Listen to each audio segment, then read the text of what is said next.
сәулесі, әлемге нұрын шашқан ең маңызды тіршілік көзі. Барлық жаратылыс атаулы осы күнге тәуелді. Күн жарығынсыз жер бетінде барлық тіршілік тоқтайды. Күнсіз әлем қандай қараңғы болса, ұстазсыз да адамзаттың өмірі сондай қараңғы. Ұстаз ұлылықтың ұйытқысы, даналықтың бастамасы, адамзатты бақыт пен баққа қарай жетелеуші, мақсатына айқын жол көрсетуші, жүрегіне жылулық ұялатушы ардақты жан. Ұстаз тағылымы мен ғибраты мол дара тұлға. Ұстаз ұлт келбеті. Алдарыңызда Сармат этно-фольклорлық ансамблінің орындауында Бауыржан Ақтай «Шашу» шығармасы. Қабыл алыңыздар.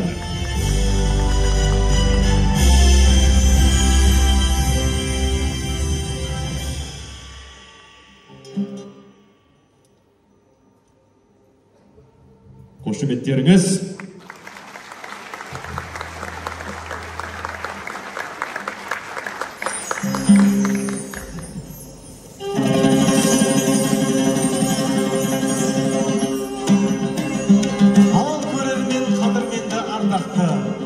Сахнадан саз естісін салмақты, ол қыздарын ұлттың рухын оятар, ұлы мерге құмырларын арнапты.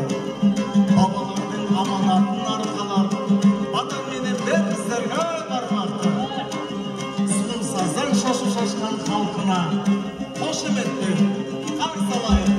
Мына бізді Сарматты алған екен.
Бәрекелді, бұл шапалақ.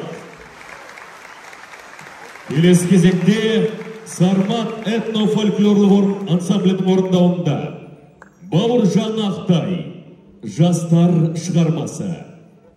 Қошеметтеріңізбен қабыл алыңыздар.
Мен сенемін жастарға, алашатын аспанға, шығарар олар бір таңда. Мен жастарға сенемін.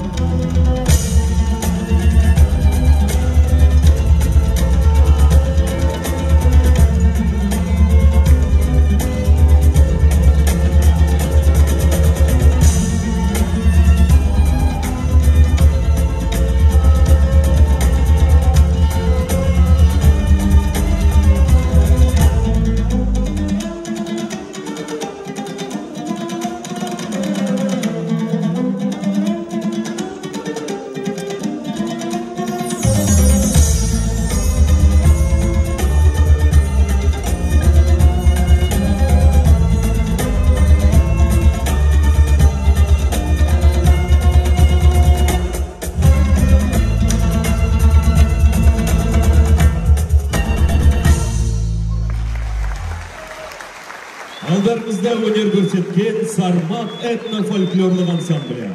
Дуғал шапалақ.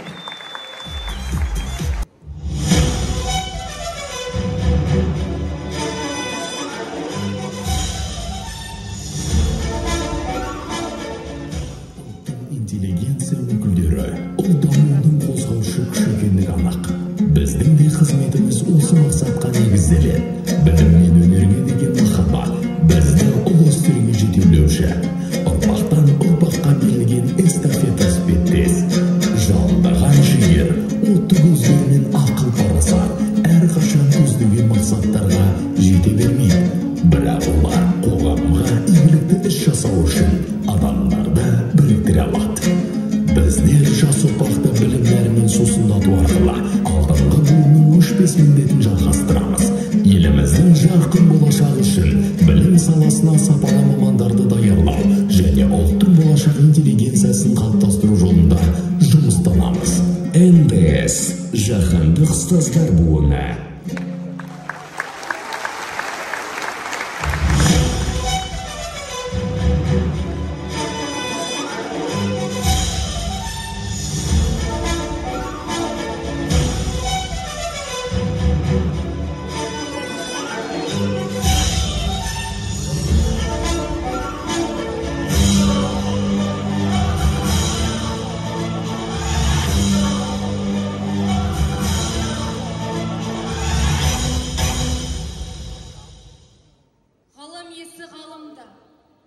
қорғаған батырда, тілінен бал тамған ақында, тегеуріні темір балқытқан жұмысшыда, егін салған диханда, мал бағып терін төккен шопанда, көк күмбезінен әр өккен ғарышкерде, бәрі ұстаздан білім, тәлім алған. Сондықтан ұлағатты ұстаздарға бүкіл адам баласы құрметпен бас иеді.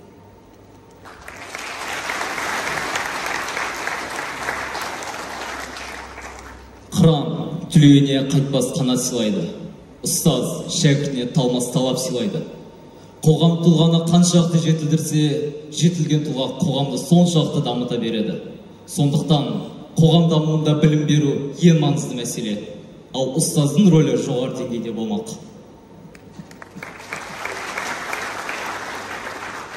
Ұлт болашағы, халықтың келешегі ұстаз еңбегіне тікелей байланысты.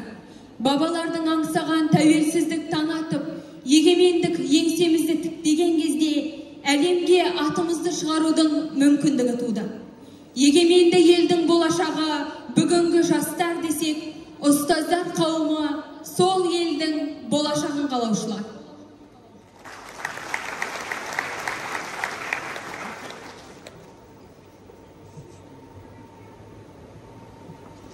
Кеше өткен ұлы алаш зиялыларының және алаш ұстаздарының ізін жалғаушылар мына біздер.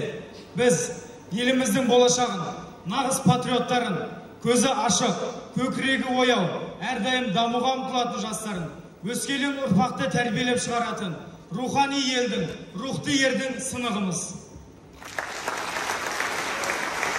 Ел болашағының көрінісі осы жалынды жастарымыз деп білсек, бізді алда әлі талай биік белестің күтіп тұрғаны анық. Ассалаумағалейкум, ұлт болашағының, ел келешегінің қамын ойлаған Дария көңіл, дархан ел.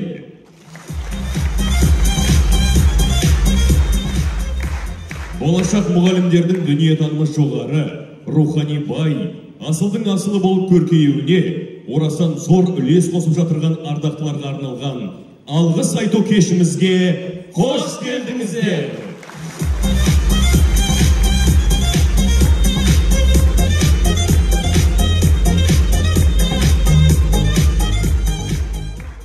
Ұстаз ақылдың тозбайтұғын асылы, қасиетті мамандық иелердің ішіндегі жауһары. Халқымыздың ұлы батыры Бауыржан Момышұлы ұстаздық ұлы құрмет. Себебі ұрпақтарды ұстаз тәрбиелейді. Болашақтың басшысында, данасында, ғылымында, еңбекқор егіншісінде, кеншісінде ұстаз өсіреді. Өмірге ұрпақ берген аналарды қалай ардақтасақ, сол ұрпақты тәрбиелейтін ұстаздарды да солай ардақтауға міндеттіміз деген екен. Өз ісіне берілген, жаңалықты жатсынбай қабылдайтын, шәкіртінің жанынан нұр құйып, өмірге өзі де бақытты болып, өзгелерді де бақытқа жеткізсем деп жүретін ұстаздарымыздың алдында бас июге міндеттіміз.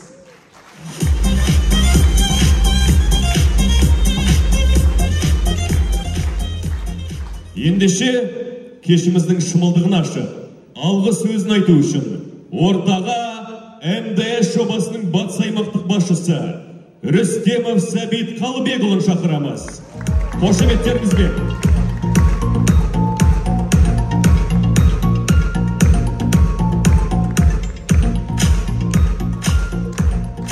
Ассалаумағалейкум, құрметті қазақ елі, алаш жұрты, кеш құтты болсын. Бүгінгі кешті біз ұзақ күттік, өздеріңіз білетіндей, дәл қазір осы сәтте қатарынан екінші жыл ұстаз ұлт келбеті атты МДС жобасы студенттерінің орындауымен, қоюымен екінші ретті қатарынан Нұрмұхан Жантөрин атындағы облыстық драма театрда сіздердің алдарыңызда өнер көрсетіп тұрмыз. Бұл біз үшін үлкен жетістік. Рахмет сіздерге.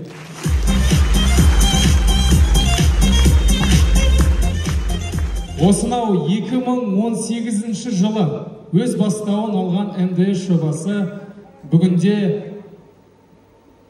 тек қана батыста емес, бүкіл Қазақстан өңірінде үлкен ойып тұрып орнын алатын үлкен жобалардың біріне айналды. Неге? Өйткені білім, білім іздену, бала шәкірт оқыту бұл ешқашан тозбайтын әрекет, жақсы бір қасиет. Оқимын деген бала болса, қолдаймын деген азаматтар табылады. Бұл бүгінде солай және бүгінге дейін осылай болды. Біздің ата-бабаларымыздың салып кеткен сара жолмен қазіргі азаматтардың жүріп келе жатқандығын осы МДС жобасының бейнесіне көрсек болады. Алдарыңызда шығып тұрған жап-жас студенттер, білесіздер ме қалай қобалжиды? Мына алдарында өздерін қолдап отырған кәсіпкерлерді, қолдаушыларын көрген кезде оларда шынымен де шынайы қуаныш көкіректерінде. Және осы жерде тұрып, сіздердің алдарыңызда өнер көрсетулерін олар үлкен мақтаныш санайды. Біз МДС жобасы болып, қазіргі уақытта еліміздегі үлкен мәселелердің бірі бұл мұғалім тапшылығы.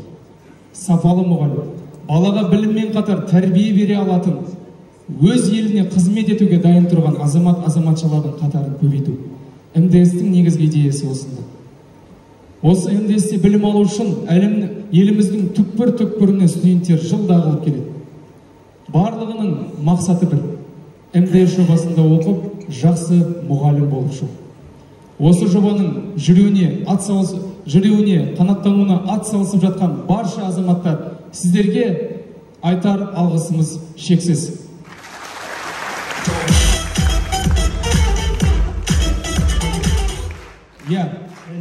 Алдыңғы арба қайда барса, соңғы арба сонда барады дейді қазақ. Бұл жайдан жай айтылған сөз емес. Алдындағы ағаларының, әпкелерінің бейнесіне, жүрісіне, сөйлеген сөзіне, ісіне, қимылына, киген киіміне қарап, артында еріп келе жатқан іні қарындастары бой түзейді. Алдында тұрған ұстаздар ұлағатты болса, келбетті болатын болса, артында келе жатқан жас ұрпақ солай қарай бейімделеді. Сол себепті де бүгінгі концертіміздің атын ұстаз ұлт келбеті деп айттық. Мен сөзімнің соңын осы жас ұрпаққа, жаңадан келе жатқан жаһандық ұстаздар буынына арнағым келеді. Сен ұстазсың. Өз ұлтыңның ашық түрде бейнесі. Бала үшін саған жетер кімнің болар теңдесі. Әлемге аты жайылғанның бәрі бірдей жиналса, биік тіпті таудан да ұстаздың ұлы келбеті. Рахмет. Концерт құтты болсын. Барлығыңызды көргенімізде қуаныштымыз.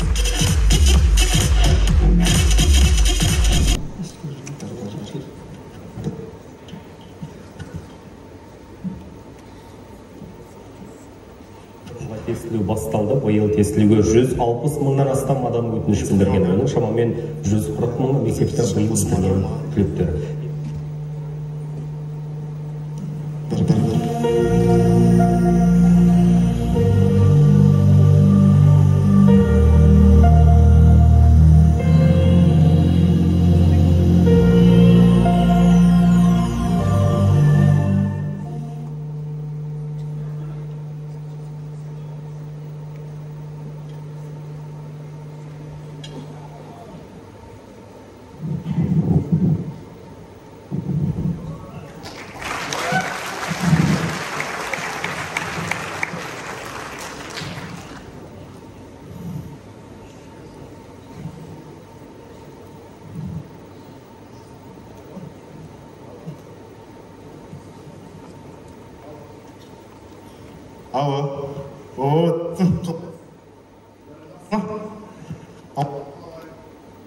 Қалай болады?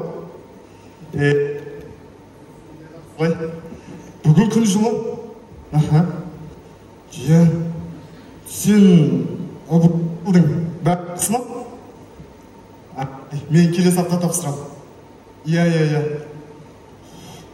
Мен сен кім болатынын шештің ба? Дәрігер? Жақсы кен. Бірақ мен әлі болатын білмеймін. Үйдегілер программист бол дейді. Бірақ мен болғым келмейді. Айтсам түсінбейді. Иә. Айттым ғой. Жақсы. Болды. Жақсы.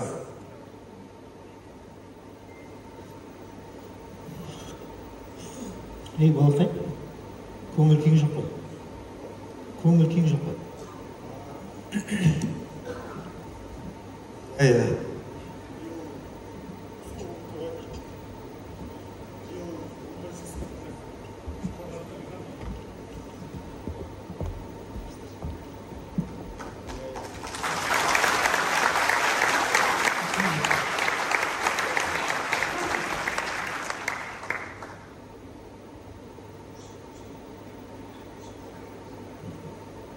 Сол биыл ұбт тапсыруым керек. Мектеп бітірем, бірақ әлі өзім кім болатынын білмеймін. Үйдегілер IT оқы, жалақысы жоғары дейді, бірақ мен болғым келмейді. Ата-анаңда түсінуге болады, өйткені ол да сенің болашағыңды ойлап жатқаны ғой. Негізінде ешқандай ата-ана өзінің баласын жаман жаққа оранға алмайды. Сол себепті де сен өзің таңдалмаған мәселеде олар өздерінің қолынан келгенше бір көмектесейін деп шешкен ғой. Қызық екен. Аға, сіз өзіңіз кім боласыз? Мен Жігер. Абзал. Мұғаліммін. Сіз неге мұғалім болдыңыз? Енді мұғалім деген өте қиын жұмыс. Бірақ елдің тамырын түбін құрайтын нағыз негізгі қызмет. Мұғалім ол жай ғана сабақ бермейді. Кемінде өмірінде ұстаздық жолында 2000-нан аса шәкіртке әсер етеді екен. Оларға білім береді, тәрбие береді, ненің жақсы, ненің жаман екенін үйретеді. Қысқаша айтқанда, жалпы өмір сүруге үйретеді. Енді айтпақшы, менде бір ұсыныс бар. Ала ғой. Аға, бұл не? Бұл МДС деген жоба. Бұл жаңағы болашақ мұғалімдерді дайындайды. Егер уақытың болса бір қарап көр, ұнап жатса, әлі де тіркеліп үлгересің. Болды аға. Жақсы, рахмет.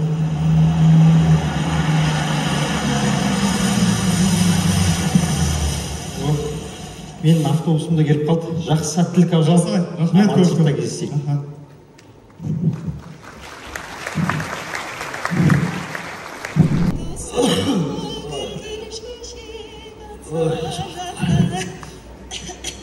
Ата?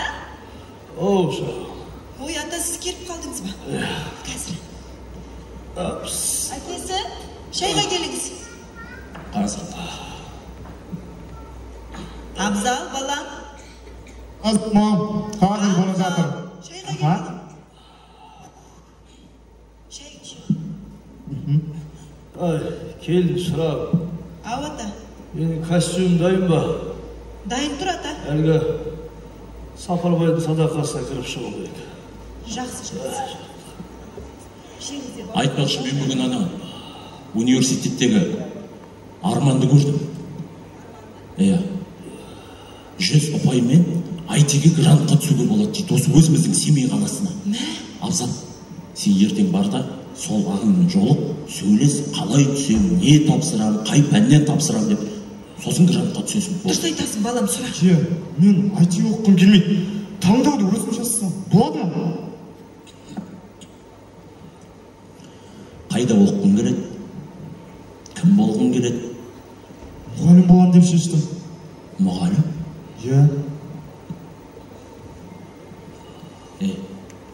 Мұғалім болды, не істейсің сен? Жүресің бе әркімнің баласының артынан? Не абыройы жоқ, не атағы жоқ, жалақысы да азғандай. Әке, менің балалармен жұмыс жасағанын айт. Оларға білмегенін үйретіп. Әкесі, баланың өзінің таңдауы. Осы жерге бір оқу орнына түсірерміз. Сен араласпашы. Мен Семейде емес, Ақтауға барып оққым келеді. Ақтау? Айналайын.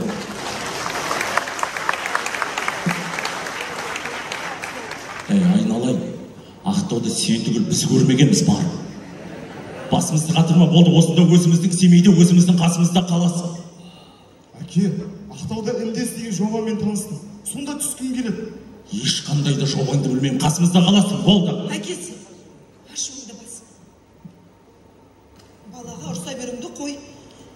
Бала, ешқандай жобаңды да білмеймін, Ақтауды да білмеймін, қасымызда қаласың, болды. Әке, өзім қалап тұрғанда неге қарсы боласыздар? Кім болатыма дейін шешім қабылдайсыздар. Мені бір рет болсын тыңдап көрдіңіздер ма? Болды. Әкесі қой. Жетер деймін. Ай, балам, тұра тұр.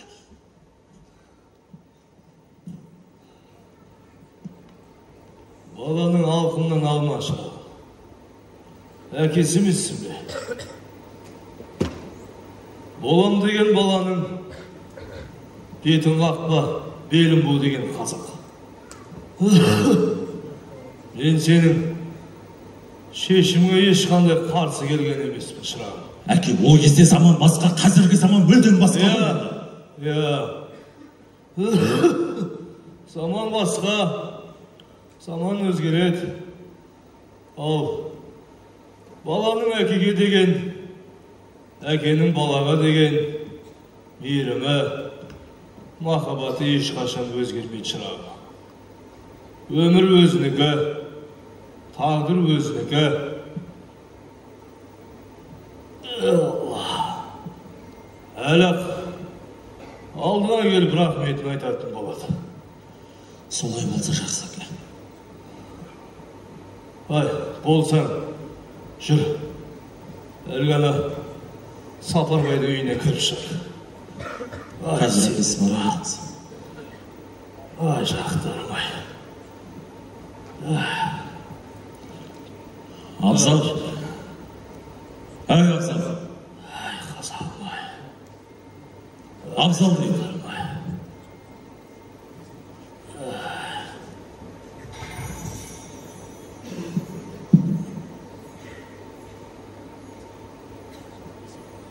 Қатты айтып балаңдар ренжітіп алған секілді.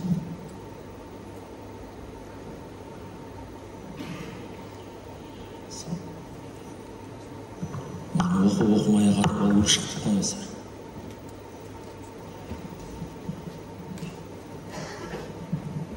Келші балам, отыршы. Ал әке. Жарайды, барсын.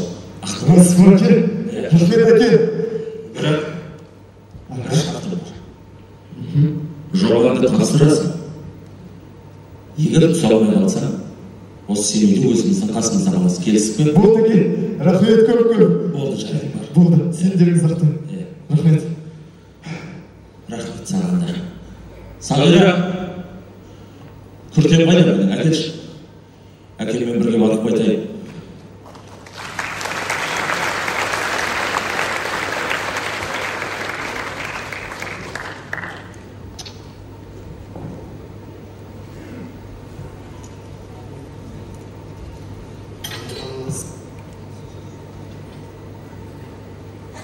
Мемлекеттік білім грантының иегерлері белгілі болды. Тізім Қазақстан Республикасы Ғылым және жоғары білім министрлігінің ресми сайтында жарияланды. Биыл мемлекеттен 88 000 білім гранты бөлінген. Тағайындау конкурсына қатысуға 94 000 талапкер құжат тапсырды. Бұл өткен жылмен салыстырғанда 14 000-ға.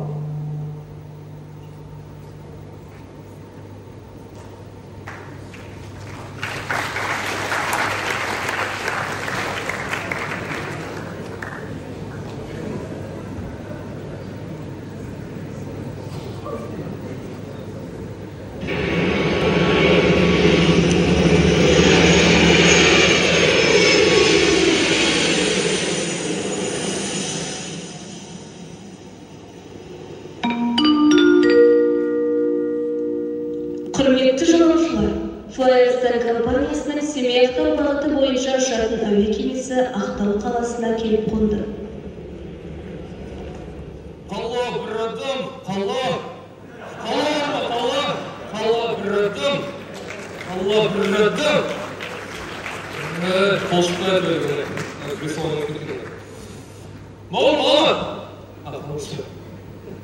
Қала бір адам. Көбірт деген мәшін оны. Арыстан. Ал. Бауыр такси ма? Кәп сказал. Ойындамаңыздар. Аман есен жеттім. Бәрі жақсы. Бауыр такси ма? Кәп сказал, 1 минут, мам, қазір жатақханаға барып орналасқым келіп, сосын ертең үндестен сұхбаттасуым бар. Маған сәтті өтілеп қойыңыздар, жақсы.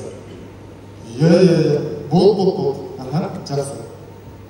Жолдама Иә, иә. Қайда көлік? Қазір 30-45. Болды жүрген 30 жүрген. Аға берсеңізші. Абсолютно. Аға қанша болды? Отыр. Аға қанша болды? Отыр, солды көреміз. Аға такси қанша болды? 3000 ғой. Аға сен қымбаттау екен. 2000-ға келсек та?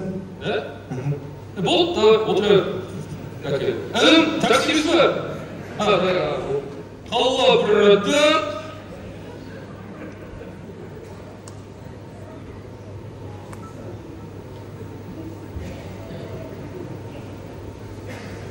Аға, жүрмедік па?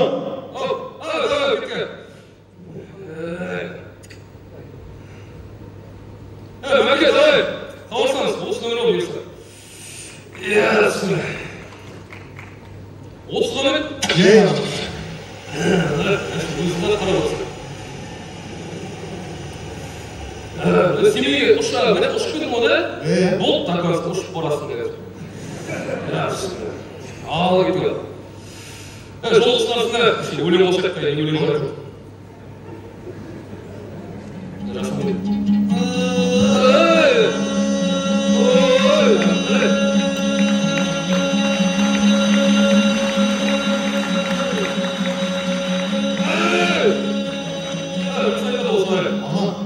Ауыстырсақ болады ма? Может емес пе? Ауыстырсақ. Қайсың өлең бар? Нормально? Болады. Екі өлең ғой.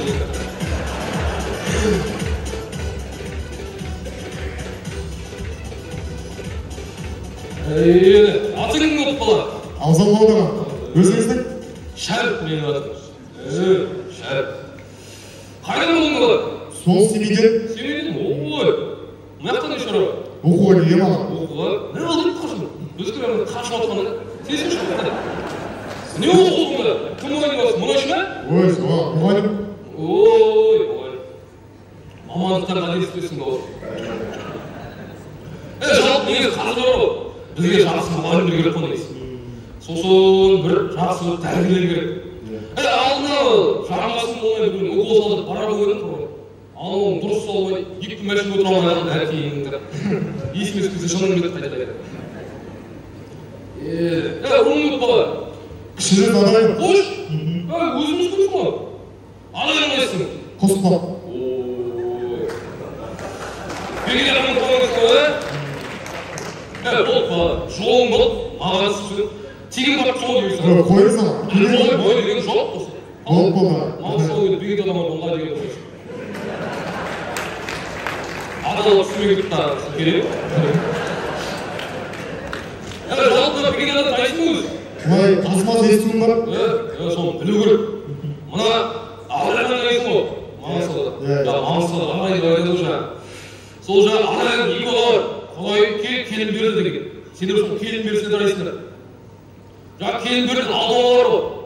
Қонамыз, Ақпан, Шыбынтай, Бұзау, Мұңал, Тоғыш дейді. Сендер сол Мұңалды дайсыңдар. Мұңал деген мұнан негізі зат қой. Қара шарақтың есі ол жаңа. Ағайдан жаңа, қарағай жағада сол Мұңал немесі молда тұрған.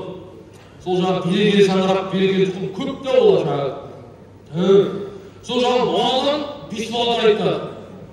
Жаулы, Шолы, Бәйімбет, Әрей сосын қателестірсе Амалдан. Сол жерде жаңа жаулысына қарайсыңдар. Естесің бе? Сол жаңа жаулыдан Аллауға жаңа дейді жаңа, ескеледі, қосқұлақ, сен айтып қосқұлақ осы жерде. Тоғызақ, төленді, жаңаның Аллауға. Жаңалығы ғой. Жаңалы Маңғыстауда көп тұрады. Көп. Шет жақтарда Ақшымырау, Шолық деген жерлері бар. Барсаң көп көресің жаңалар. Бегеде адамның ұрпағы деп қайғайсың бар, бейсін кеуіп көрсең бар. Бір ойнап өтеді, теппе қой, дұрыс көтермейді. Кеуіп көріп жүрме бар. Неге не өтірім жаңа? Қосқұлақ, Қосқұлақтан тағы бес бала тұрайды. Байғұл, Өтеғұл, Жаңылық, Елубай, Мырзағұл. Сол Мырзағұлынан бегеде атамыз тұрайды. Сол жалпына бегеде ата деген негізі ой шарық. Қолына қармалы жауы шыққан адам ғой. Ана шетімізде түрікмендер, ана шетімізде орыстар жаман көреді деген сол айгесі бар ғой. Сол бекер адам сол қарсы шыққан батыр адам ғой. Бірақ тек батыр болмаған ол кісі. Мұғалім болған ғой. Сен мұғалімсің ғой. Ол шет жақ мұғалім болған. Мына шет жақтарда Оғланды Бейнеу деген жерлері бар. Естің бар ма? Сол жақтарда жаңағы жер асты мешіттері бар. Бала оқытқан, бала тәрбиелеген. Сол қарасаң болады қазір айқолда. Маған хабарлас ешқандай келген уақытта. Жаңағы бір кәкемді айтып отырдық ма? Ондай ұлы ірі адамдардың тұқымдары ұлылықты, ірілікті көтеруге ішіп береді, шегіп береді екен. Шекпейсің бе? Жоқ. Шекпе, болмайды. Жалпы негізінде ішіп шегу деген мұғалім жараспайтын нәрсе ол да. Ал мына баяғы біздің кезімізде қандай еді? Біздің кезімізде, жаңағы советтің кезінде адамдар ішкілікке жақын болды. Қанша жерден ішсе де бірақ баланың тәрбиесін қатты қарады олар. Жаңағы өтірік айтқызбайды, жала жатқызбайды. Мұғалім сен алқызады, ата-анаға қарсы үйреткізбейді. Қазір ішкілікке жоқ, шүкір. Жалпы болған жоқ, бірақ менің қосылғанда. Жаңағы ішкілікке жоқ, шүкір. Бірақ сонда да қазір жастардың тәрбиесі қиын ғой негізі. Жалпы жастардың тәрбиесі қиын ғой қазір. Қалай тәрбиелеген, қалай тәрбие жоқ енді. Өзің білесің, таңертең кешке дейін бір телефон қолдарында. Дұрыс қарасаңыз жоқ, тақтан дұрыс қарап бастарына отыр. Мұғалім сен алмайды, мұғалім сен алмайды. Мұғалімді ата-анасы сен алмайды олар деген. Қарап алу керек, сөйлеп жатырмайды. Мұғалім ата-анасы сен алмайды қарап тұрсаң. Қалай сұрайды? Мұғалім негізі баланы ата-анасы тәрбиелеу керек. Мұғалім өскелең ортасы тәрбиелеу керек. Қазір бір телефон тәрбие алатындар балалар. Одан кейін қайық оған тәрбие болады дейсің одан. Біз жүрген ғой. Мен баяғыда өзім оққан жоқпын, сөзі шыны. Айтсады барасың болады кілем 3. Бірақ біз никогда мұғалімдерге сөйлемейміз ғой. Сөйлеткізбейді. Жаңағы кәкеңдер апайдың қолына барып тапсырады. Мына баланы тек тіл әкеліп берсең болады, тек осыны тәрбиелеп бер деп жаңағы. Олай қалай тәрбиелемейсің. Өзі мына указкілер бар. Анам біраздан құлатады. Қазір жоқ қой, мектептерде ондай жоқ қазір. Анауын сауап апайға әлі бір айтып барады. Жағын жүреді апайдың. Апайға барасың, әкейге барасың ғой. Апайдың артынан ниетін алмайсың. Ол ұрады, мектепке барасың, апай ұрады, сөйтіп екі ортада таяқ жеп өтіп өсіп қалып. Адам болды әйтеуір, жаман болған жоқпыз. Қазір балалар деп қалсаң, жүректерін алып қалады. Сылады ғой қазір балалар, біздер айтады. Жалпы басын қатып жүрек деме, бала. Мұғалім болады деген айтып отырсың ғой. Негізі қазір айтайын деген балаларға бірінен бұрын тәрбие керек. Ертең үйірсен мұғалім боласың ғой. Сол мұғалім болған кезде осы ұмытпа, балаларға тәрбие маңызды қазір. Жақсы.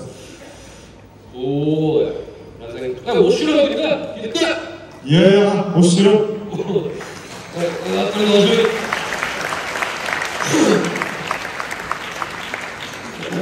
Рахмет аға. Жақсы, жол болсын. Тебе көрме? Шекпе, ой. Ona kısık oluyor. Hala, taksi yok mu? Taksi mi? Taksi mi? Bot. Бәрекелді қошеметтеріңіз. Сахна төрінде МДС студенттері Зайнолданова Жайна мен Нұғметуллина Шынардың орындауында әсем ән. Құрмет қошеметтеріңіз. Қабыл алыңыздар.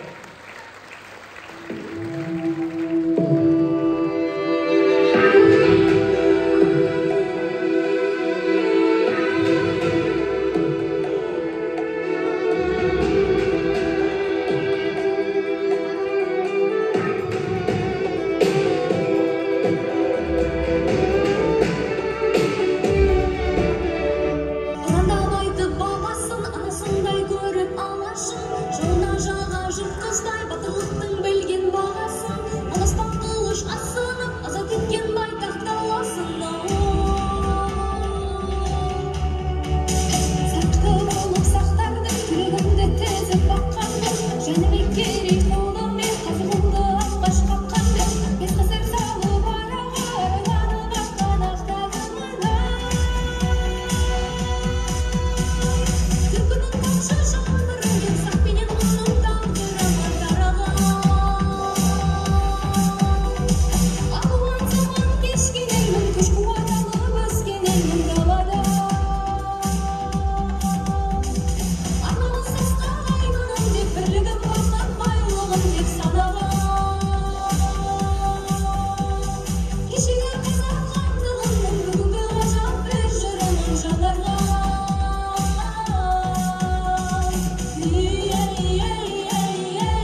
Бәрекелді.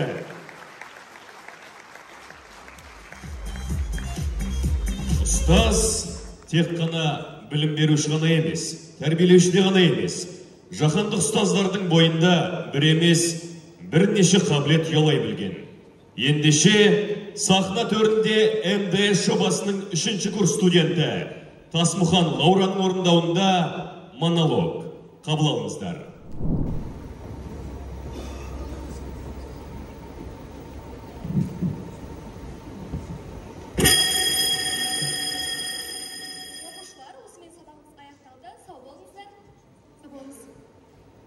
Қыздар, бағана мынаны шашырылдап, бүгін тағы да тымаш деген сияқты.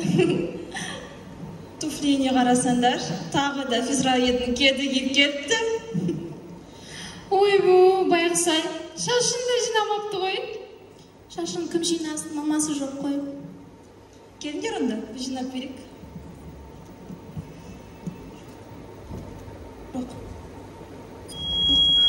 Жібер. Доған! Жібер, келдіңдер! Жібер! Есіп жатсыңдар. Шыңдар сыққа.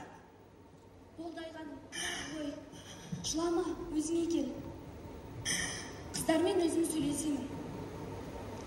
Айғаным, мені қазір жиналсын болып тұр. Мен сәлден соң келем, мені күт.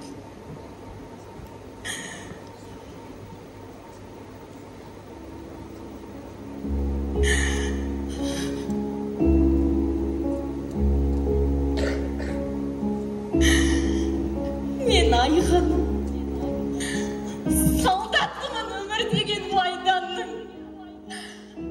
Танырмыз, естіп едің атымды.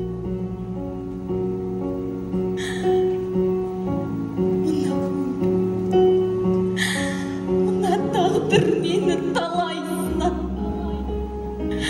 Әлсіз қыздың сағысын алады.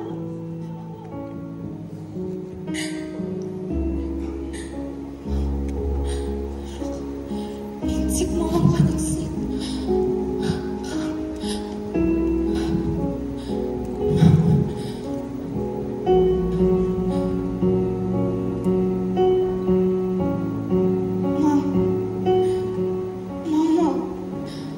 Маматай, бүгін саған тағы да хат жазам. Мам, менің ғой қызыммын Айғаным. Мама, сен кеткенсің, менің онда қаттысың. Мама, сенің әлсіз қызыңның, мам, сенің нәзік қызыңның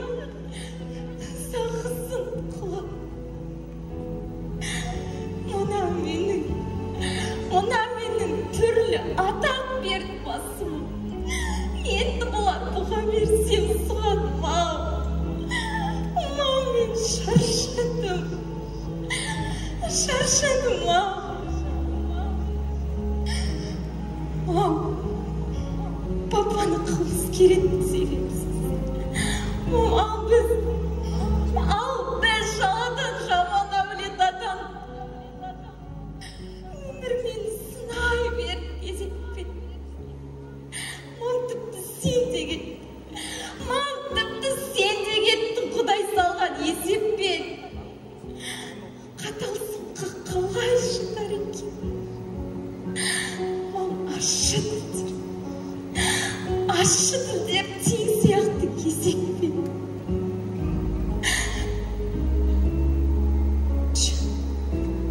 Тыныш, қызым, күнім, айғанымым. Мам, мынау сенің күнім деген даусың ғой, мам. Мам, сағындың ба? Мен де сені сағындым, мам. Қандай бала сағынбайды, анасы. Жүрегінде жалғыз өзің ғанасың. Мам, бірақ білемісің, менің сенен аумаған ұстазым бар. Ол мені әрдайым қолдайды, қорғайды. Мам, білемісің, кейде мен оны сенбе деп те ойлап қалам. Мамау, сен оны көрсең ғой. Ол маған үйретуден еш жалыққан емес. Қашанда менің қасымда. Тіпті ұстазымның сабақ бергенінің арқасында менің үлгерімімді жақсарды. Жоқ, болды жетер. Болды, мам. Мам, мен енді жасқаншақ болмаймын. Мам, мен енді жақсы қыз болам, сөз берем. Мақтан етші, мам. Сенің қызың, сенің қара қызың, сенің әлсіз, сенің нәзік қызың бұл өмірден өз бақытын табады, өз бағытын табады.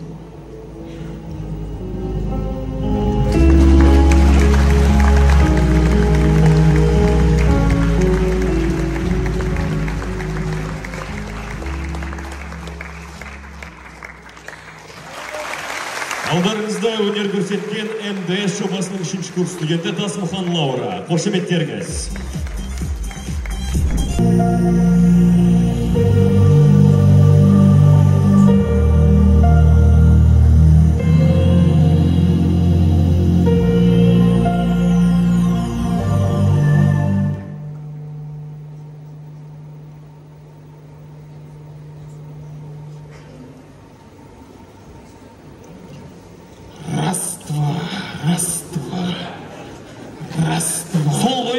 Сол ғой. Жоқ, бұлай алдың ба? Тебе салшиш. Тебе салшиш. Жоқ, алда оны. Ой. Жігіттер, бүгінгі ойында маған көп пас беріңдерші бар ғой. Дик гол, любой вратаріңді. Ой, мәкейін алайын, қойыңызшы. Келіңізші, отырыңызшы мұнда. Бұл отырамын. Сіз де бір қоймайды екенсіз. Жігіттер, ертең жарыс. Бір-ақ күн қалды. Ертең жақсылап ойнауымыз керек. Солай ғой. Сосын бар ғой, ертең жарыста бәрің алға шығып кете бермеңдерші. Момент қайтып ойнайық та. Сол ғой, маған пас беріңдерші, жігіттер бар ғой. Дик гол. Ой, мәкейін алайын, қойыңызшы. Отырыңызшы, өтіңіз. Әбеке, сіз неғып атакаға шығып кете бересіз? Сіз вратарсыз ғой. Енді тепсеңдерші сендер. Берген пастың бәрін аспанға теуе бересіңдер. Сол ғой, Мәке. Сол үшін маған пас берші бар ғой. Ой, Мәке, қойныш. Сіз ойнамайсыз да ғой. Өздерің шығармайсыңдар ғой просто. Ассалаумағалейкум. Ассалаумағалейкум. Қалайсыздар ағалар? Амансыздар ма? Жақсы, рахмет. Жарысқа деген дайындықтарыңыз мықты ғой деймін, ә? Ой, масқара. Бәрекелді. Мәкем дайын. Сонда ғана? Дайынбыз ғой. Керемет. Әбекем, сізде сауда қалай болып жатыр? Әлгіде шетелмен сауда бастап жатыр едіңіз? Жақсы, бастадық. 1-2 аптадай болып қалды. Сәтті салсын аға. Рахмет Нұрке. Жәкем, сізде құрылыс қалай? Жақсы, болады. Қазір сол, тағы 1-2 объект басып жатырмыз. Бәрекелді. Ағалар, мен негіз сіздерге алғыс айтайын деп келдім. Білесіздер, біздер игілік қоры жылда МДС жобасы үшін қаржы бөлеміз. МДС-те оқу үшін еліміздің түкпір-түкпірінен студенттер келеді. Биыл 40 бала қабылдаймыз дегенде бірден қолдау білдірдіңіздер. Кейіннен МДС-тан Сәбит ағаларымыз хабарласып, келіп жатқан студенттеріміздің саны көп. Стипендия санын 50-ге дейін көтерсек деп сұрады. Онда да қолдау білдірдіңіздер. Сол сіздердің қолдауларыңызбен биыл бұйырса МДС-те 50 студент оқитын болды. Рахмет сіздерге. Нұреке, қойыңыз. Ол деген кәсіпкердің борышы ғой. Қолында болса, еліне пайданы тигіз. Онымен қоса, оқимын деген бала болса, қолдайтын азаматтар табылады. Дұрыс қой. Қолдаймыз. Рахмет.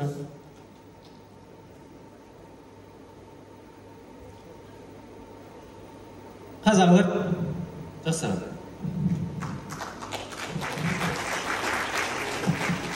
Alo. Уағалейкум ассалам. Сәбит аға қалайсыздар? МДС қалай? Қабылдау жүріп жатыр ма? Жақсы. Иә. Айта беріңіз. Тыңдап тұр. 60 дейсіз ба? Ол қалай болады екен, Жақсы. Сәбит аға, мен көрейін. Жақсы. Хабарламыз. Сен жатырсың. Маған дақтырда өзім сағатты. Мен барыдан түнді күттірім. Сен дақтырсың. Берме ағылар. Басқарсың. Ағылар, МДС-тен хабарласты. Биыл келіп жатқан студенттердің саны көп екен. Барлығы сен тұр, мен атайын, білікті жастар. Стипендиямыздың санын 60-ға дейін көтерсек деп сұрап жатыр. Не дейсіздер?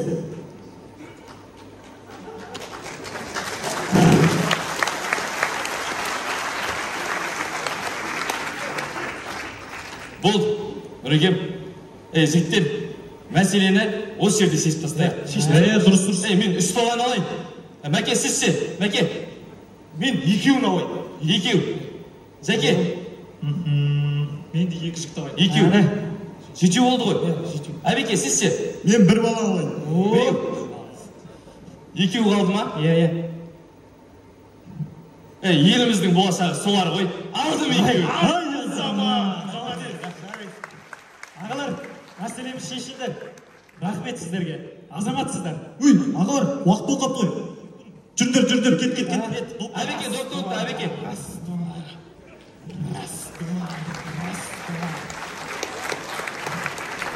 Келді қошеметтеріңіз.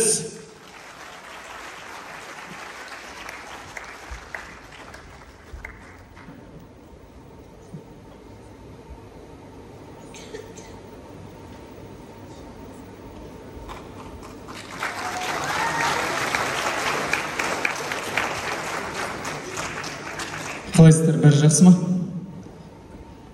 Бізде қазір қабылдауға 59 бала, қанша бала келді?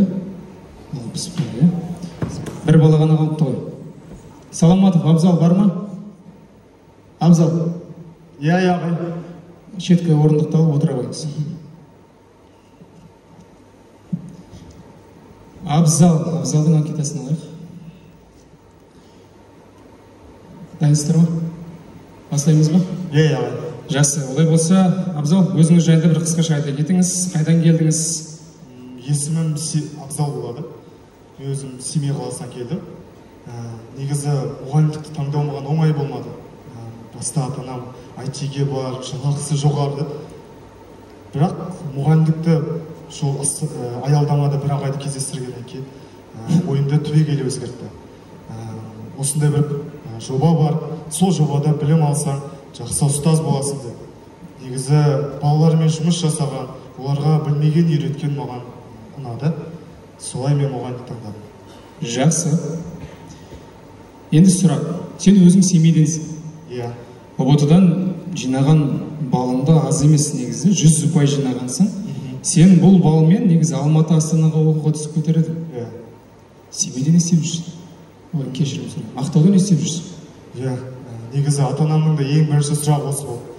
Неге Ақтау, бұл жақта кімің бар, танысың бар дегенде. Бірақ мен шынымен білім алғым келді. Білім алып, болашақта жақсы бір маман болғым келді. Жаңалықтардан көрсеткен жігер ағайын сияқты болғым келді. Сол себепті осы МТС бағдарламасын таңдадым. Жақсы. Сізде сұрақ бар ма? Сұрақ жоқ. Жақсы, олай болса. Абзал, басқа айтарың бар ма? Жоқ, басқа айтарым жоқ. Жақсы, олай болса біздің сұхбатымыз аяқталды. Жауабы бүгін сағат 3-те шығады. Егер айтарың болмаса, қазір жүре берсең болады.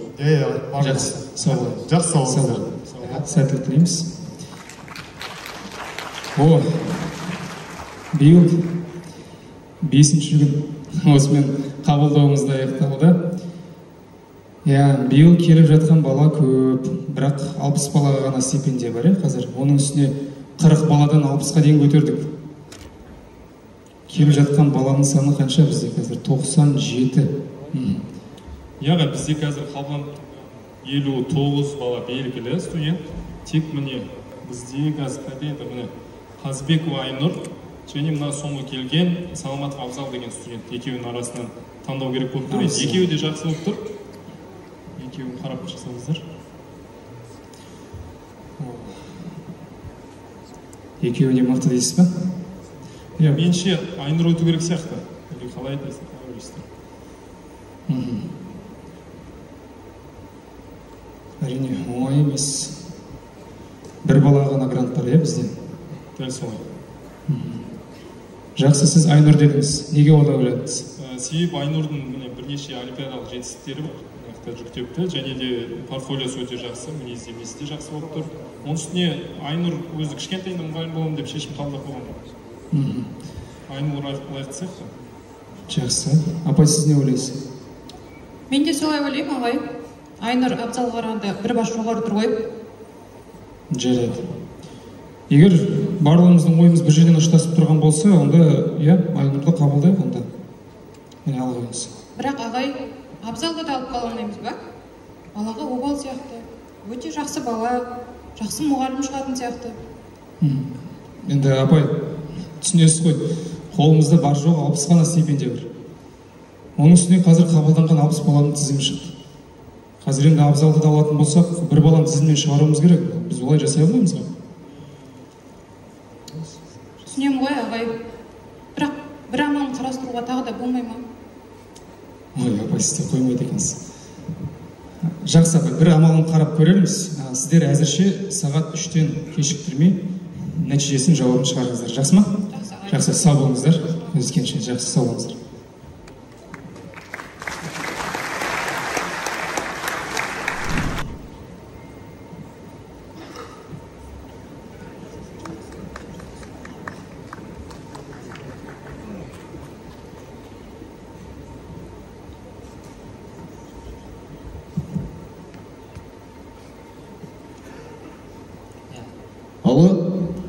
Досым қалайсың? Қосылды.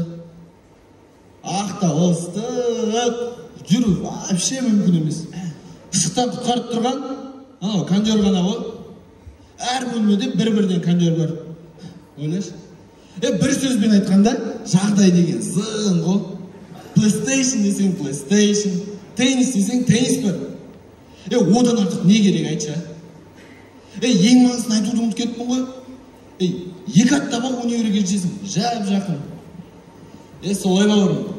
Абзал, жақсы досым, кейін өзім хабарласам мен саған жарай ма?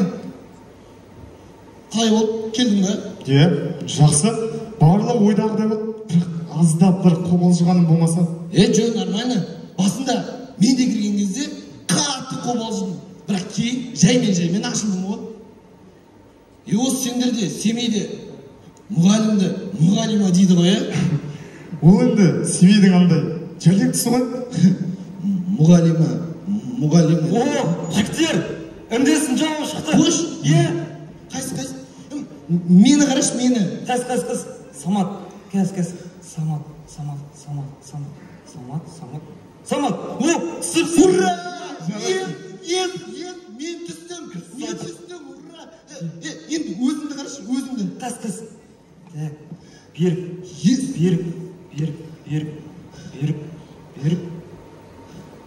Берік. О, түсіппін.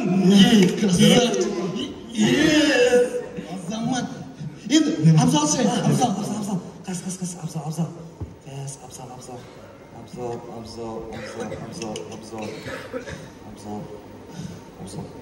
Абзал жоқ. Қалай жоқ? Жөндеп қарашы. Қыз.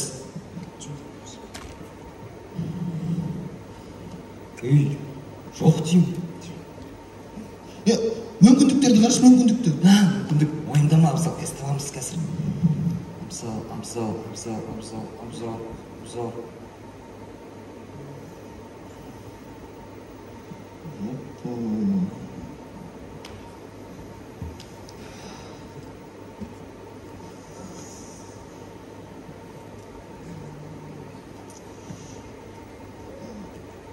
Ой, Абзал, көңілгең түсірме. Әлде мүмкіндік бар ғой, тағы да тапсырасың. Үмітті жүрген болмайды досым. Жарай ма? Рахмет жігіттер. Мен сәл өзім жеке қалсам болады ма? Болды. Осындамыз ғой? Досым, көмек керек болса, осындамыз.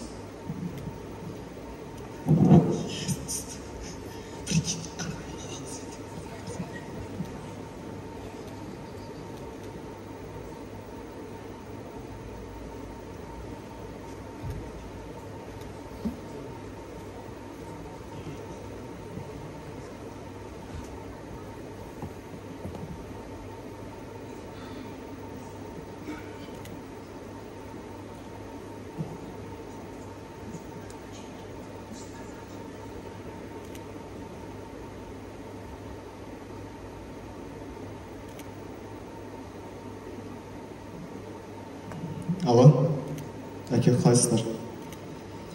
Мен қабылданбан. Маған ертеңге билет алып беріңіздерші. Ауылға қайтамын. Жақсы. Сау болыңыздар.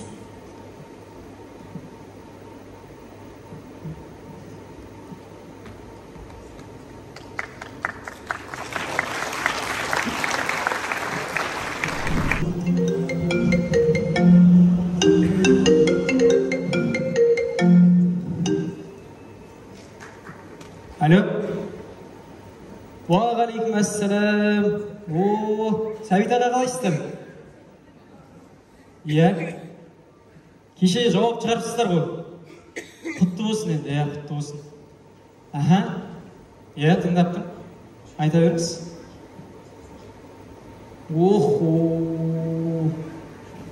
Бір бала дейсіз ба? Ол қиындау болады ау. Көрейін. Бірақ сөз бере алмаймын аға, қиындау болады ол. Жақсы. Не істесем екен, Не істесем екен?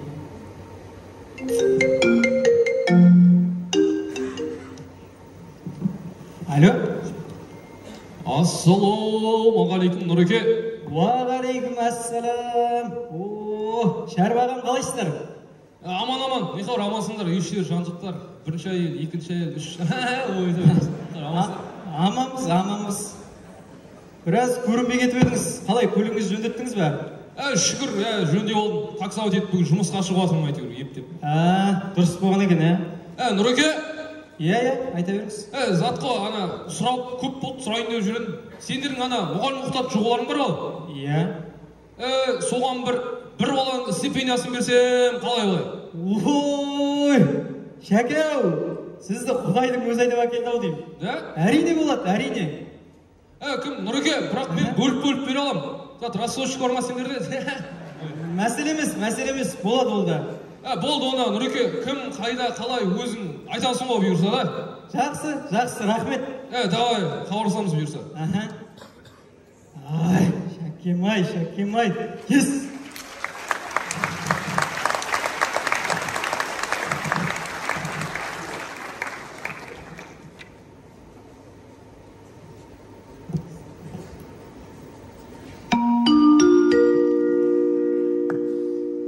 Құрметті жолаушылар, Flyers-тан компаниясының Ақтау-Семей бағыты бойынша ұшатын әуе кемесіне отырғызу басталды.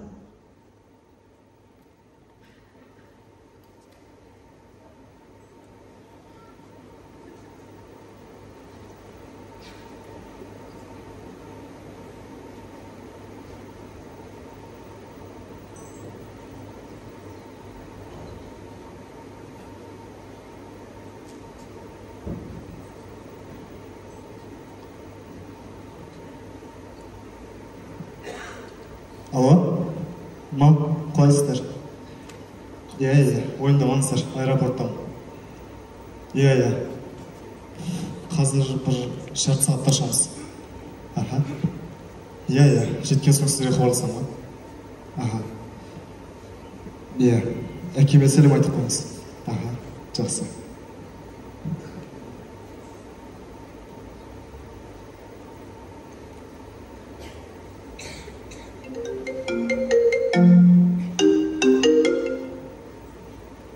Алло? Саламатсыз ағай? Иә. Абзал ма? Иә, Семейден. Рас па ағай? Қойыңызшы ағай. Шынымен мен қабылдандым ба? Ағай, иә. Қазір. Дәл қазір барым. Иә. Жақсы. Қабылдандым дейді.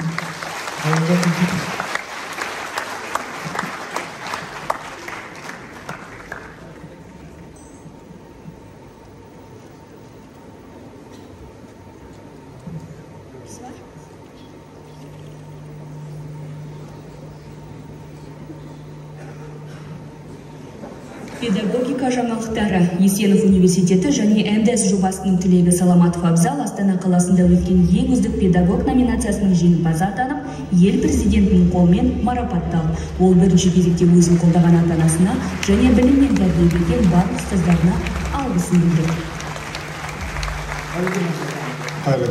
Бірінші кезекте сізді еліміздің ең үздік педагог номинациясының жеңімпазы болуымен құттықтаймыз. Рахмет. Сізді дәл қазір ел президентінің өзі марапаттады. Көңіл күйіңіз қалай?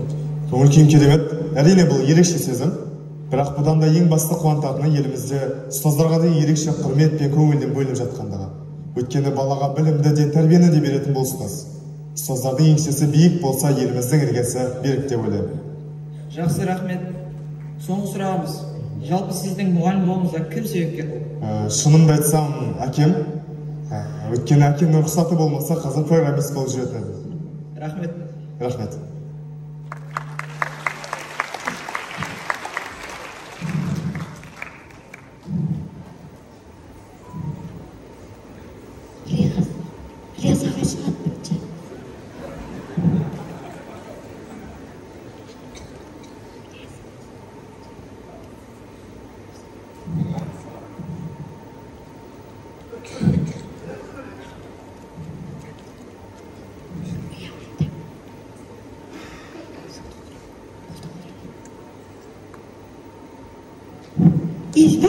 Жібермеймін, ешбер деп саған. Өзің жібер, шығасың ба? Шығам, Балалар, қойыңдар. Не болған сендерге? Біз қоймай бастаған, сен қой бірінші бастаған. Болды, тоқтатыңдар. Бола ма бұл? Жүріңдер, отыр сөйлесеміз. Жүріңдер. Жүріңдер. Ал балалар, не болды? Айта беріңдер. Ағай, жаңа сабақтан шығып бара жатсақ, Роналду Мессиден мақтады. Сен ебері, сен қой бірінші бастаған. Мессиде 8 жыл, Роналду да 5 жыл. Сен бірінші бастаған. Сен бірінші. Болды, балалар, тоқтатыңдар. Бола ма бұлай? Енді жағдай түсінікті болды. Негізі білесіңдер ме, балалар? Олардың екеуі де мықты. Біреуі Роналду сен үшін мықты болса, біреуі Месси сен үшін мықты. Солай ма? Иә, ағай. Солай ғой. Ол үшін режиссер, ұрысудың қажет жоқ. Дұрыс па? Дұрыс. Ондай зат қайталанбасын, не ма? Қазір мен сендерге беретін бар. Қазір.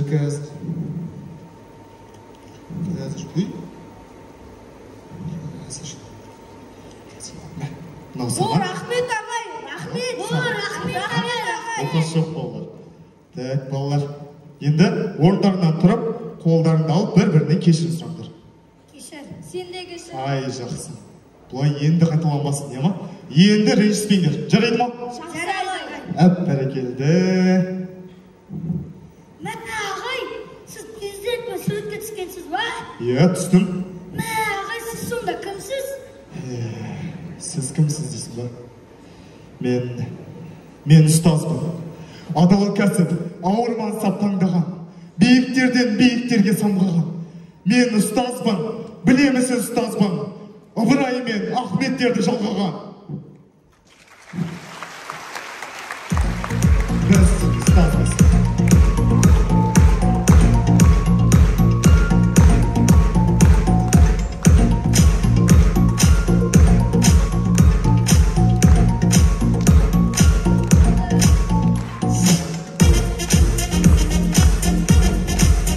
Бәрекелді, қошеметтеріңіз.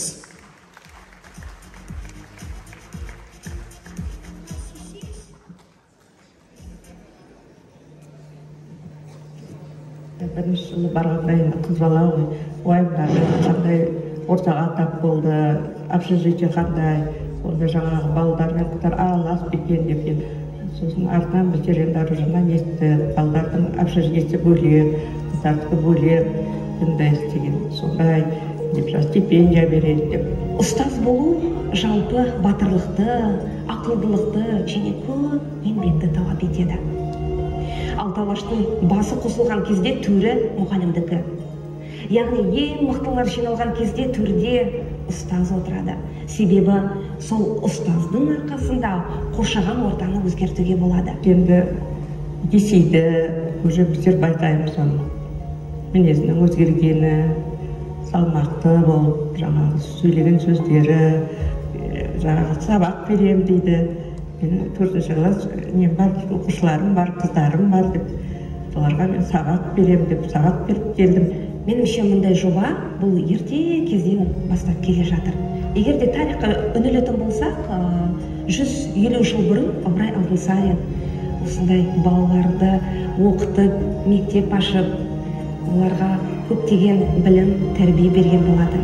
Сонымен қатар 100 жыл бұрын Қаныш Сәтбаев та ауылдан алып балаларды оқытып, ең күштілерін, мықтыларын Алматыға барып оқытқан болатын. Егер де сол кездері ашаршылық, репрессия болатын болса, әрбір адам оқи алмайтын. Ал қазіргі кезде ондай репрессия, ашаршылық деген жоқ. Оқуға деген мүмкіндік бар. Сол себепті мен барша балаларды тек оқуға шақырамын. Өзінің ынтасы мұғалім болам деген себебі оның алдында апалары, жеңгелері сол мұғалім, ұстаз болып қызмет істейді. Соларға да еліктеген болуы мүмкін. Қасында бірге оқып отқан қыздары да жақсы, сол бірге жатамыз, бірге оқимыз. Бүкіл шаруасын бірге істейміз дейді. Бір-бірден үйреніп, сөйтіп жүреді, далаға жүргесін ысылады ғой бала. Ысылғаны бізге де жақсы, тәуіргерден болашақ өзіне де керек. Менің ұлдарым, Аружанның інілері жалпы апасының МДС-те оқығанына мақтан тұтады. Аружанның МДС-те өткен көптеген жарыстарына, сайыстарына қатысып, ұтқан сыйлықтарын інілеріне тарту етеді. Ал ол сол сыйлықтарды мектепке апарып, бүкіл сыныптастарына көрсетеді. Ол шопер, худи, дәптер бар, қалам бар, МДС бренді жазылған. Қасындағы сыныптастары сұраған кезде, бұл не деген кезде, менің апам МДС-та оқиды деп айтатын болады. Және де мен де болашақта МДС-те оқимын дейді. Осы мына ұстаздарды дайындайтын осындай жобаға шығарған бар екен, сол жобаға оқуға кіріп оқуға. Жаман емес, жақсы. Қазіргі заман бойлының емес, ойынның заманы. Осы сөздің негізгі қағидасы ретінде МДС жобасынан алсақ болады. МДС жобасының қазіргі жастарға берер тәлім мен тәрбиесі өте мол. Менің қызым Айжан осы МДС жобасына қатысуда бірнеше кезеңдерден өтіп, сол кезеңдерді арқаға тастап, өзінің арман мақсаттарына қазіргі таңда қол жеткізуде. Әке көрген оқ жонар, шеше көрген тоң пішер, оның енді шешесі 2000 жыл маған келін болып түсіп еді. 2001-ден бастап ұстаздыққа жұмысқа кірген, содан бері 23 жыл болды. Міне 23 жылдан бері ұстаз халықтың бала шағасын тәрбиелеп, жылда шәкірт тәрбиелеп шығарып жатыр. Баяғы ертеде өткен алаш азаматтарының жолын қуып жатқан бұл ұстаздарға да рахметімізді айтамыз. МДС жобасының қолдаушылары өте жоғары деңгейде қазіргі таңдағы студенттерді қолдауда. Себебі қазіргі таңда мұғалімдердің бойына арттырар жүк өте жоғары. Сол жүктің барлығын қазіргі таңдағы студенттер жеңе білуі қажет. Сол жүкті жеңу үшін МДС жобасы біршама іс-шараларды жасап отыр. МДС жобасының өткізіліп жатқан практикалық жұмыстары, тренинг сабақтары, кітаптар оқу, түрлі сайыстарды өткізу сияқты құндылықтар студенттердің бойына үлкен тәлім мен тәрбие ұялатары сөзсіз. Бірінші бастауышқа барғаннан пәндерін сүйіп, сөйтіп үлкен ағасы спортпен айналысып жүріп, соның сумкасын көтеріп, спортқа бейімделіп кетті. Сөйтіп спортпен айналысып, көп жетістіктерге жетті. Әйтеуір Алланың қалауыменен көп жерлерге барды. Енді мынау Әлшер баламыздың достижениялары бар. Енді осы спорт арқылы көп елді көріп келді. Мысалы Венецияға барды, Италияға, Индия, Дели қаласына Индияға барып келді. Россияда Санкт-Петербургқа барды. Ақтауға өте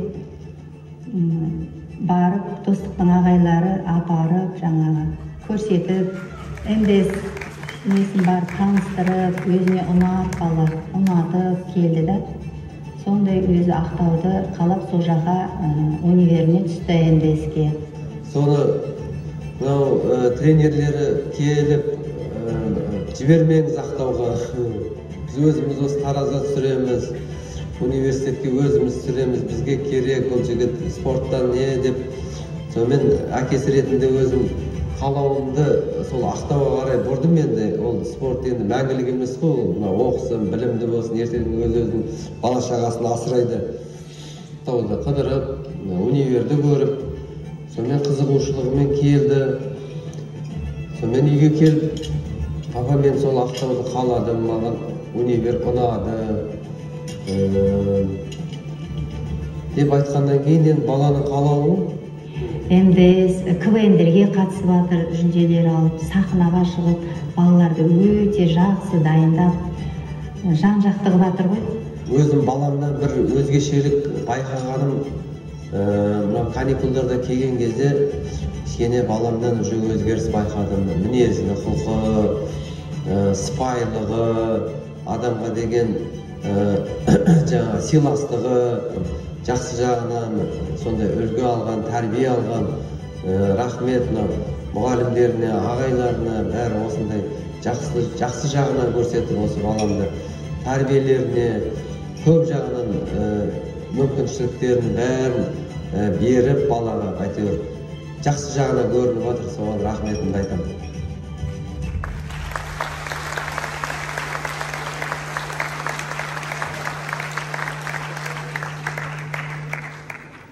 Болашақ ұстаздарымыздың да, ата-аналарымыздың да жүрек жарды ыстық ықыластарын бірге тамашаладық.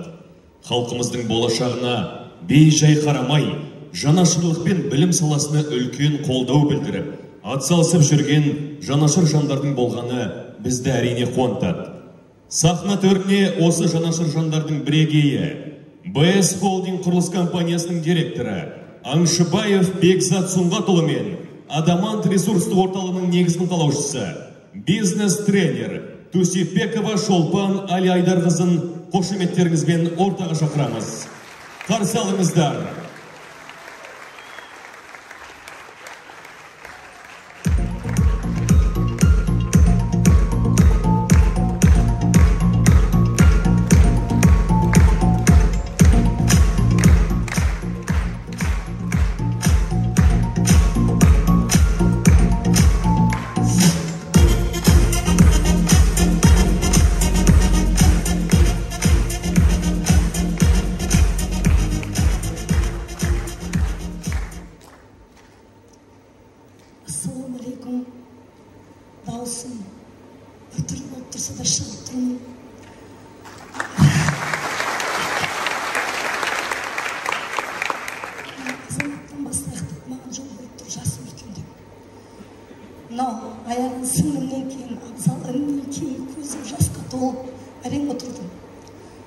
өмірдің ашық шындығын көрсетіп қандай заттарды айтып жатыр.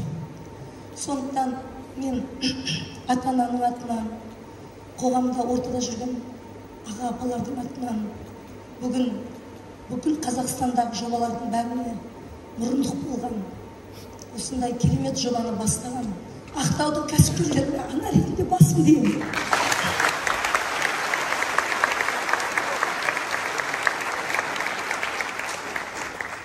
Нағыз патриот деген кім? Нағыз патриот деген үйде шай ішіп, үкіметке ренішін білдіретін, біреуді ұрысып отыратын адам емес. Нағыз патриот өзінің деңгейінде, өзінің мүмкіндігінде кімге көмектесе алады?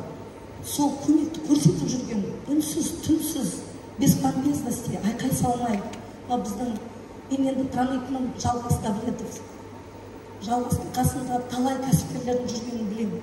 Бірақ үндемей, қазақтың болашағын ойлап, жалғыз ғана жетім жесірге ғана көмектесіп қоймай, ертең қазақтың күні не болады, болашағы не болады деп бар соны ойлап, мынау түбінен ойлап, біздің балаларымызды, немерелерімізді, шөберелерімізді тәрбиелейтін мықты мұғалім дайындап жүрген жігіттер, қыздар, бәрімізге үлкен аналық алғыс.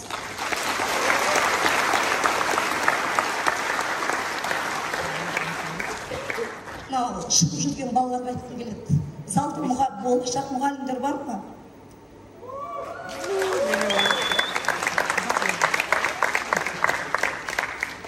Сіздерге айтқым келеді. Бұл жігіттерде бір 60 мың теңге аспаннан түсіп жатқан жоқ. Бәріміз соны бар ғой маңдай термен, адал еңбекпен тауып жүрміз. Бірақ сіздерге бергенде біздің көңіліміз толады. Сіздерге бергенде біз Алланың бір нұрын алғандай боламыз. Бізден өтіп сіздерге жеткен кезде, сіздер қазақтың болашағын құрайтын ең маңызды адамдарсыздар осы залда. Сіздердің бар ғой ең үлкен жұмыстарыңыз әр жасөспірімнің, әр бүлдіршіннің бойында, жүрегінде үміт отын жағасыздар.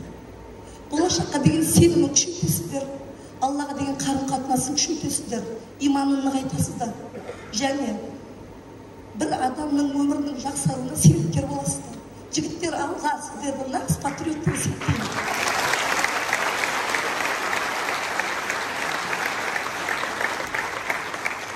Осындай кәсіпкерлер, осындай ортаны ойлайтын, қоғамды ойлайтын, қазақтың ертеңін ойлайтын, қазақтың ұл-қыздары көбейе берсін. Біз қолымыздан келгенше көмек беруге дайынбыз. Осы үлкен жобаны дайындаған, шараны дайындаған қыз-жігіттерге, мұғалімдерге көп рахмет. Мен бірінші келіп отырмын, былтыр келе алмадым. Көңілім толып отыр, нұрға толып отыр. Әр қазақтың азаматы, әр қазақтың азаматшасы жан-жағына нұрын шашып жүрсе, біздің қазақ елі бар ғой, ең мықты ел болады. Бәріміз атсалысып, сондықтан бәріміз ниетіміз қабыл болсын. Амал ниетке байланысты. Осы шараның бәрі бәріміздің жақсы ниетімізден шығады. Еліміздің ниеті түзу болсын. Патшамызға парасаттылықты Аллам нәсіп етсін. Әр отбасы бар ғой, мықты мен мұғалім болам дейтіндей, мұғалім деген профессияның рейтингісі жоғары болсын. Мұғалім болу модны болсын. Ассалаумағалейкум, кеш қонақтары, ағайын, кәсіпкерлер, қош келдіңіздер. Кезекті МДС жобасының концертіне. Осы жобаны ұйымдастырып жатқан жоба жетекшілеріне, мұғалімдерге және шәкірттеріне көп алғысымды білдіремін. Манадан енді айтып жатыр ғой, мұғалім қазір мұғалім жетіспейді, мұғалім дайындау керек деп. Шыны керек, елімізде мұғалім тапшы, жетіспейді. Соның ішінде білімді, құнды, бойына барлық құндылықты сіңірген, заманға сай мұғалімдер жетіспейді. Сондықтан да біз уайымдауымыз керек болашағымызға. Азаматтар, азаматшалар осы мұғалімдікті таңдап, үлкен жауапкершілікті мойнына алып тұрғанда, біздер кәсіпкер ретінде әрқашанда қолдауға дайын тұруымыз керек. Немқұрайлы қарамауымыз керек. Бүгінгінің кішісі, ертеңгінің кішісі дегендей, ең үлкен инвестиция балаға жасалған инвестиция. Соның ішінде қаншама балаға дұрыс жол көрсетіп жүрген мұғалімге жасалған инвестиция. сол орайда осы жерде отырған барлық жанашыр жандарға, кәсіпкерлерге көп алғысымды білдіргім келеді. Осы жобаны қолдап, осы мұғалімдерге дайындалуына атсалысып, елімізге жаны ашып жүрген жандарға көп алғысымды білдіремін.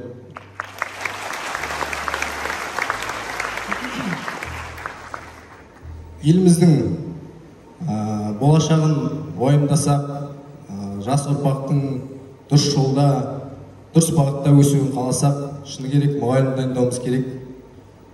Осы МТС жобасының идеясы осы да. Сол себепті кез келген адам, кез келген өз деңгейінде әртүрлі салада қызмет етіп жатыр ғой. Әртүрлі салада қоғамға пайдасын тигізіп жатыр. Мен де осы МТС жобасы арқылы қоғамға пайдамды тигізгім келеді, және де сіздер де атсалысып жүр деп ойлаймын осы жобаға. Бір ағамыз айтатын, кәсіп жасаудағы мақсатымыз қоғамға пайдамызды тигізу деп. Егер қоғамға пайдаларыңыз тимесе, жандарыңыз жасымаса, онда кәсіпкермін деп айтпай қойыңыз деп. Мен бұл МТС жобасының болашақта еліміздің білім саласына үлкен өзгерістер әкелетініне сенемін. Көп рахмет. Бәрекелді. Бекзат мырза, Шолпан ханым, сіздерге көп рахмет.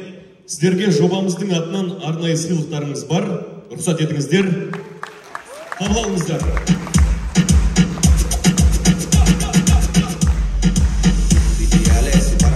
Қошеметтеріңіз. Рахмет.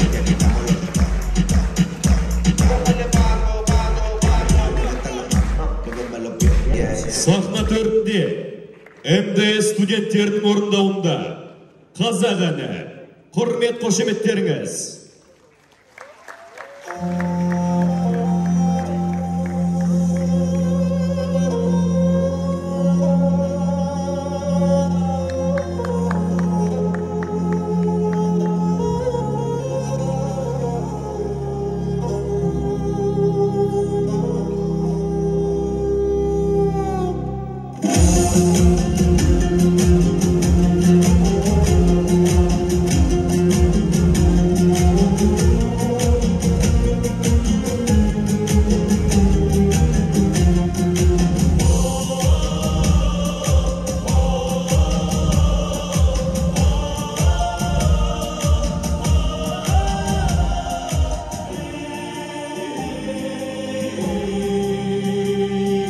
Алихандардың арын сақтай, Ахметтердің қанын сақтай, Алашорданың аманат қылған алашқа ортақ жерін сақтай.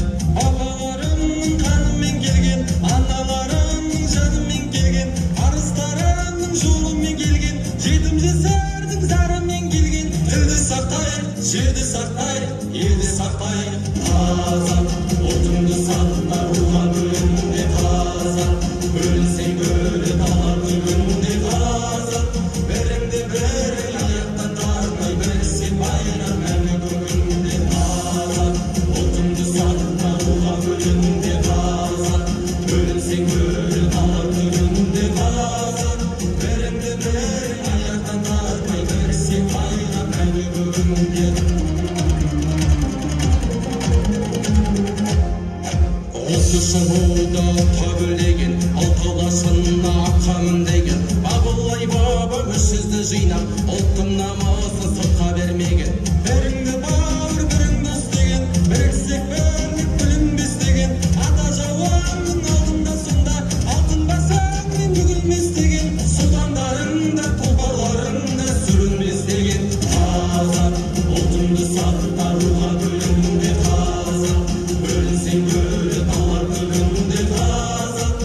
Біріңді бірің аяқтан тармай, біріксек байрам мәңгі бүгінде қазақ.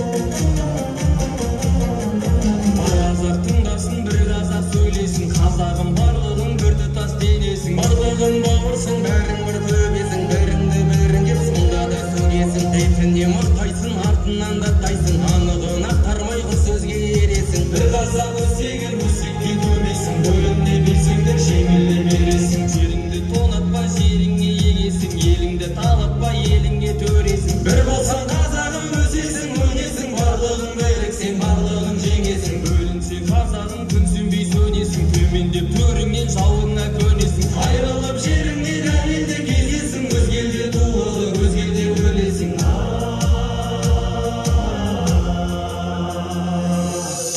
Қазақ ұлтыңды сақта, руға бөлінде қазақ. Бөлінсең бөлі талап бөлінде қазақ. Біріңді бірің аяқтан тартпай, біріксе байрам мәні бүгінде қазақ. Ұлтыңды сақта, руға бөлінде қазақ. Бөлінсең бөлі талап бөлінде қазақ. Біріңді бірің аяқтан тартпай, біріксе байрам мәні бүгінде қазақ. Бәрекелді, алдарыңызда өнер көрсеткен МДС студенттерінің орындауындағы қазақ әні. Құрмет қошеметтеріңіз.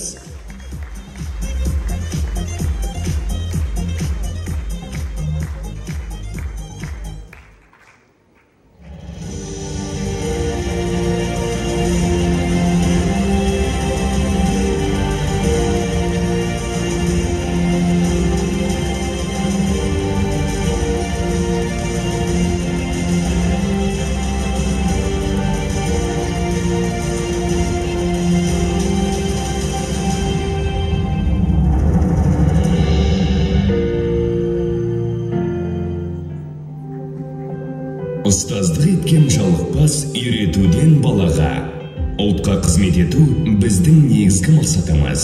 Біз жетістікке жету жолында нақты қадамдармен жүріп келеміз. Бүгінде МДС жобасы қоғамда айтарлықтай орны бар халықтық жобаға айналды. Жобаның іргесі 2018 жылы қаланып, ұстаздық жолды таңдаған болашақ мамандардың даму жолына жаңа серпін алып келді. Біздің мақсатымыз ісіне адал, еліне қызмет етуді мақсат тұтқан, жан-жақты дамыған, заманауи білімді ұстаздарды даярлау. Жобаның оқыту жүйесі республикалық мұғалім білім беру бағдарламасы аясында жүргізіледі. Студенттерімізге 4 жыл бойына пәндік сабақтар, ағылшын тілі курстары, біліктілікті арттыру семинарлары, сонымен қоса түрлі әлеуметтік іс-шаралар ұйымдастырылады, және де 2 жылдық кәсіби тәжірибеден өту мүмкіндігі беріледі. Жобаны қолдап отырған ел жанашырларының арқасында білім алушы студенттеріміздің саны жыл санап артып келеді. 2021 жылы қабылданған студенттер саны 29 болса, 2022 жылы болса 54-ті құрады. Осы жылғы қабылданған студенттердің саны 61. Қазіргі таңда жобамызды еліміздің түрлі өңірінен келген 161 студент білім алуда. 72 студентіміз пәндік олимпиаданың жүлдегері. 111 студентіміз ағылшын тілінен интермедиат деңгейінің егері. Жобамыздың бірінші курс студенті Байыспеков Санжар Есенов университетінің ЮНОН жоғарғы студенттік кеңесінің президенті болып тағайындалды. Түлектеріміз мемлекеттік білім беру мекемелері, Harmony School, Сана, білім инновация лицейлері, Назарбаев зияткерлік мектептері, Достық, Дарын, Нұрорда, Селкой сынды еліміздің белді білім ошақтарында қызмет етіп келеді. Бүгінгі ұрпақ елдің ертеңгі тірегі. Өскелең ұрпақтың жарқын болашағы үшін бірге қызмет етейік. МДС жаһандық ұстаздар буыны.